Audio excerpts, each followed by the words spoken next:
Hi everybody and welcome back to the hard reset info channel. In today's video I'm going to tell you how you can easily do a hard reset of your Creative Pebble Nova speaker.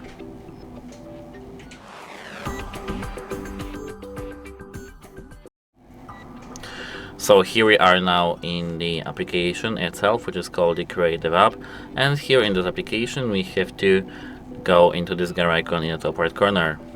Here we have a tap reset device. Now we have to confirm by clicking reset. Factory default.